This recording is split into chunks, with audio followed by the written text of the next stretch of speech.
मी काय म्हणते, तुमची पण मुलं पालेभाज्या खायला वैताग देतात का? मग त्यांच्यासाठी ही रेसिपी नक्की ट्राय करा.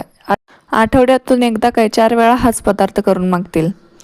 तर त्यासाठी मी इथं काय केलं, एक पेंडी स्वच्छ पालक धुवून एका कढईमध्ये घेतलेली आहे. त्याच्यामध्ये अर्धा ग्लास पाणी घालून गॅसवरती शिजत ठेवायचे आहे.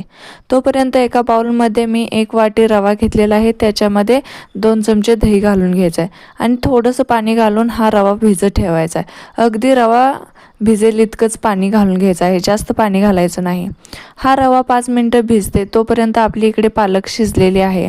पालक थोडीशी थंड करून मिक्सरच्या भांड्यामध्ये काढून घ्यायची आहे.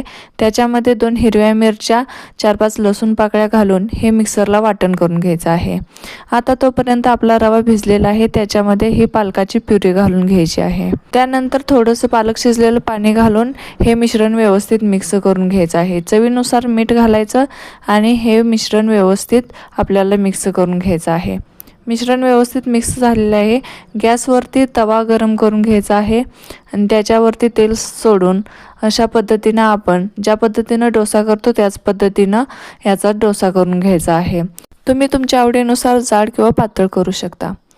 अशा पद्धतीनं डोसा करून घेतलेला आहे. एका बाजूने खरपूस भाजून घ्यायचा आहे, नंतर लगेच पलटी मारून दुसऱ्या साईडनं सुद्धा भाजून घ्यायचा आहे. अशा पद्धतीनं आपला रवा पालक डोसा तयार आहे. मग खातील ना मुलं? मग काय, पोरांना करून घालायचं आणि चॅनलला सबस्क्राईब